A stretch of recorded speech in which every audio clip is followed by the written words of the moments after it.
What's the first leading danger that causes retirees to outlive their money? This is the first of three in a series where I'm going to reveal the three biggest dangers that cause most retirees to outlive their money. So get ready. I have been a financial strategist, retirement planning specialist for nearly 5 decades. And these are the reasons, the dangers that cause most people to not have enough money. They outlive their money in retirement.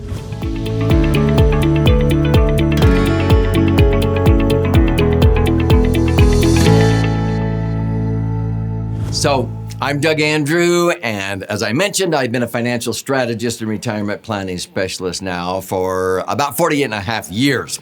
And I've been helping a lot of people to prepare for a comfortable retirement so that they will not outlive their money if they happen to live into their 90s, even if they live to be 120. The sad truth is most retirees outlive their money within 10 to 15 years after retiring, and then they are having to rely on Social Security, welfare, charity, or their children for support, which is unacceptable to me. So I'm going to reveal in this first episode the number one danger that causes most retirees to outlive their money. I would recommend you watch the other two in this series so that you'll understand all three dangers, okay? So I've often asked people when they come to me at retirement, because at retirement planning is something totally different than maybe what you did for retirement. And they show me their IRAs or 401ks, like it's this sumptuous Subway hoagie sandwich depicted here on the left. And when they're going to come, I tell them, hey, would you bring your after-tax IRA 401k statements with you? Now, I predictably get a deer in the headlight look because I know they don't have those. And so I go, well, I'll have to calculate those for you. And they may come in maybe with $1 million nest egg. And I go, well, I've got news for you. That's not all your money. See, Uncle Sam has been your partner for all these years and will continue to be your partner during your golden years. And this is what it actually looks like, this unappetizing sandwich over on the right. Because you don't really have $1 million, only about $650,000 of that is your money. If you had $1 million nest egg and you thought you could pull out 10% a year because you're hopefully going to earn 10%, most retirees don't earn that, but that's $100,000. You pull out $100,000. You have to pay taxes of about $35,000 between federal and state. 41 out of 50 states has a state income tax. And you're only netting $65,000 to buy gas and groceries. The fact of the matter is most people are not earning 10%. If they were earning even 7.5%, they pull off $75,000, they're only netting $50,000 in a 33% bracket. And they think they can maybe live on that, but you need to stay with me to the other two episodes because the other two dangers gobble up whatever they think they might be able to live on, okay? But let's stay focused on this one. Oftentimes, I will use this metaphor. If you were a farmer and you had the choice of buying your seed in the springtime, and you didn't have to pay tax on the price of the seed when you bought it. You plant it, you cultivate it, you irrigate, you work hard, and in the fall of life, you harvest your crops and you sell them. Now you need to pay tax on what you sell your harvest for. That's a traditional IRA or 401k. You get a tax break on the seed money, and you agree to pay tax on the harvest when you retire. Why are people duped into doing this? Because they're told, oh, you'll likely be in a lower tax bracket when you retire. Okay, let me just be honest with you. Basically, the only people that I have seen that are in fact in lower tax brackets when they retire are those that didn't save very much money, okay? If you're a saver and you save more than 6% of your income, you save more like 15, 20, 25, or 30% of your income so that you'll have the same lifestyle, you will not be in a lower tax bracket. Why? Well, it's because a lot of people are going down the highway of life, so to speak, with one foot on the gas pedal and the other foot on the brake pedal. And they don't know they're doing it. They're trying to achieve this destination we call financial independence. The foot on the gas pedal is putting money in these tax-deferred accounts. The other foot on the brake pedal is actually killing the tax deductions that you do have, so that when you are retired, you are not in a lower bracket because you paid off your house. Say you don't have those interest deductions anymore. You're not contributing money to IRAs or 401ks. You don't have those deductions. Your kids are gone, or if they move back in as adults, you can't deduct them anymore. If you were a business owner, you don't have those deductions anymore. And because of irresponsible government spending and the printing of money, taxes have continually gone up. And most Americans, when I ask audiences, how many of you think that taxes in the future will really be lower? I get nothing but crickets. How many think they're going to be the same? One or two hands go up. But when I ask how many think they're going to be higher, a sea of hands goes up. And I always go, well, then why are you postponing tax to some future perceived unknown advantage and withdrawing your money down the road when you're convinced you'll be in a higher bracket? And all of a sudden they go, golly, we haven't thought of that before. Well, apparently their advisor didn't either, because when people would come to me, I would ask them, golly, are you planning your retirement or Uncle Sam's? Because IRAs and 401ks are the best savings bond the government ever came up with for themselves. And the government's going to be your partner forever. And then they continue to say defer until you're age 72, and then take RMDs, required minimum distributions, which I think is the worst advice for most retirees. If they don't need the money, why would you want to continue to defer and compound or increase the tax? In fact, in 2009, it was interesting. This was the cover story on Time magazine, why it's time to retire the 401k. And do something better instead. Now, why did they come out with that article? See, the year before, in 2008, for the second time in a decade, most Americans who had money in tax-deferred IRAs or 401ks invested in the market lost 40% for the second time in a decade. The first time was 2001 to 2003. Took 4 years to make back what they lost. In 2008, they lost 40% again. It took 4 more years to 2012 to make back what they lost. And so Stephen Gandel, who was the author of this article, said the 401k is a financial flop, a rotten repository for our retirement reserves, okay? It's a miserable failure. He was pointing to market volatility during the golden years. That's actually the third danger, okay? The first is taxes. The big reason most people don't have enough money is because they thought they were going to be in a lower tax bracket, and that has not been true or axiomatic for over 3 decades now, okay? And so what I get upset about is I teach advanced continuing education to CPAs and tax attorneys, and when they learn this, they finally admit, yes, in the long haul, if you keep deferring till age 72 and then take RMDs, over the long haul, you are compounding the tax. You're actually increasing the taxes.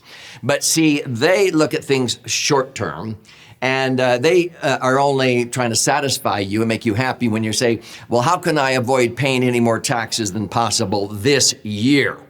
Oh, then don't take any money out of your IRAs or 401ks. You don't need to until you're age 72. And if you're over age 72, we'll just take the RMD, and you'll only pay this much in tax. So years ago, I developed a software program that showed people the darkness of the night if they did that, and how much they would pay in tax if they strung it out over their life expectancy and their spouse's life expectancy, and then transferred down the balance to their kids. And now kids have to pay tax on inherited IRAs or 401ks within 10 years. So most savvy CPAs and tax attorneys will admit money left behind in an IRA or 401k is probably the worst place to leave it when you die. And so sometimes with this cartoon I had my cartoonist create, here's the accountant telling the taxpayer who's falling out of an airplane on a free fall with no parachute, oh, did I tell you about the parachute? Yeah, they don't want to take the time to help clients understand that it may behoove them to bite the bullet and pay taxes now, so that they can enjoy tax-free later, okay? And so you must be aware, if you've been tuned in, Biden, it is not a political agenda, but politicians, because of irresponsible government spending and the printing of money, they have an agenda when they spend double and now nearly quadruple what they bring in. They bring in about 3.2 trillion net, and they've been spending now over 9 trillion with their new packages. If you spent 3 times more than what you made, how long could you do that before you'd have to file bankruptcy? What does the government do? They raise taxes. Okay. And so they're going to increase income taxes directly or indirectly. They're going to reduce 401k tax benefits for the high income earners. They have already increased the capital gain tax rates, and Biden wants to increase that clear up to double if he can get his way. The estate tax, they want to increase from about 40% up to 67%. This is the inheritance tax because they love taxing people that are 6 feet under because they can't complain about it. The corporate rate from 21 to 28%, for example, that's a 33% increase over what corporations have been paying. And the government says, well, that's who should pay the tax. Well, corporations only operate sometimes on 2 or 3% profit margins. They have to lay off people. They have to raise the price of goods and services. And so that causes inflation, which is a hidden tax, an indirect tax, right? So it doesn't do any good to raise minimum wages to $15 or $20 an hour when that gets gobbled up at the gas pump or the hamburger stand. They want to do away with the IRA to Roth rollovers. I don't know why. Healthcare initiative, student loan debt forgiveness. Where's that money going to come from? That has to come from the people who are earning the money and have to pay additional tax to pay for the student loans that now are being forgiven.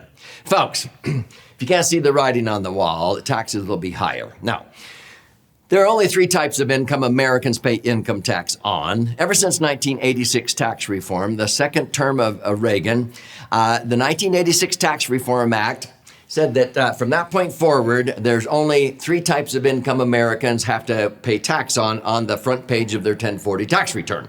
Earned income, which would be salaries and wages, passive income, rent or lease income, and portfolio income, which would be like interest or dividends. Okay. Now, if you have income in retirement that is not deemed one of these 3, there's nowhere on a tax return to put it. Did you know that? It's tax-free. The IRS will know you're receiving it, but it's not worth auditing because if it's not one of these 3 types of income, you don't pay tax. My favorite vehicle, which I call the laser fund, is tax-free. It's been a sacred tax-free cash cow in the Internal Revenue Code for 108 years. But if I cut to the chase, when you take income, $1 million nest egg can generate $100,000 a year of tax-free income from age 65 to age 120. And it's tax-free because it's not one of these 3 types of income. We have many, many thousands of clients who have tax-free income. The IRS knows they're receiving it, but it's not even worth auditing because it's never been taxable, okay? And so when I go through and teach, we talk about how so many retirees might have up to 4 different resources for retirement: investment income, maybe real estate properties, maybe guaranteed income from a pension if you taught school as a school teacher or whatever, or this one, tax-free. This is the most underutilized, and it's my favorite one. So if you watch more videos on this channel, you'll see that most people at retirement are way too top-heavy in yet to be taxed IRAs or 401ks, this purple bucket. Some people have real estate, but I wouldn't rely on more than 30% of your income coming from real estate. And a lot of people are sick and tired of being landlords, fixing toilets and taking out the trash and evicting tenants. And they want to rely on income that doesn't rely on the apartments being fully occupied. But they don't know how to get out of that trap because of the long-term capital gains. We solved that for a lot of people. Some people like guaranteed income, but here's the most underutilized, and my favorite is what I call a maximum funded tax advantage insurance contract. Structured correctly and funded properly, it is what I call a laser fund, and that stands for liquid assets safely earning returns. So a strategic rollout is where we get money out of this, your IRAs and 401ks. You get the taxes over and done with sooner than later, and you reposition it down here into the green bucket. If you want to learn more about how to do that, and you should have no more than 30% in that bucket at retirement, in my opinion. No more than 30% should come from real estate if you own rental properties. Between 0 and 80% could come in from a guaranteed source, but I would recommend 40 to 60% of your retirement income not even show up on the front page of your 1040 tax return. because it's not deemed earned passive or portfolio income. Does that sound good? So these two things are certain. The money will never be worth more than it is today. So watch the next episode, and your current tax bracket will likely be the lowest bracket you will ever be in. So get the taxes over and done with sooner than later. So the first, number one of three biggest dangers that cause most retirees to outlive their money is rising taxes. What I'm suggesting here to solve that is to seize the opportunity to reposition retirement money to tax-free vehicles. I would recommend the Laser Fund via a strategic rollout. So how can you learn more about this? I want to gift you a copy of my most recent best-selling book. It's been flying off of our warehouse shelves. We just updated it, and 12,000 copies just came off the press, and I'm sending out several hundred every single week. I don't want you to miss out. Here's how you claim your free copy. You simply go to laserfund.com, laserfund.com, or click on the link below. You contribute a nominal amount towards the shipping and handling. A little bit of skin in the game is what I require. I'll cover the rest of that, and I'll pay for the book. I'll fire out a hard copy to you, which is actually 2 books in one. This side is 200 pages, 14 chapters with all the charts and graphs if you're a left brain learner. If you're more of a right brain learner, you learn by stories. You flip the book over and read this one. This is about 100 pages, 12 chapters with 62 actual client stories of how the Laser Fund is the dream solution for all kinds of goals, not just retirement, and why it knocks the socks off of most IRAs and 401ks. So this is about you, your brighter future. I want you to learn off of this channel how you can save, like many people have, $250,000, even $1 million and $2 million of unnecessary tax on IRAs and 401ks.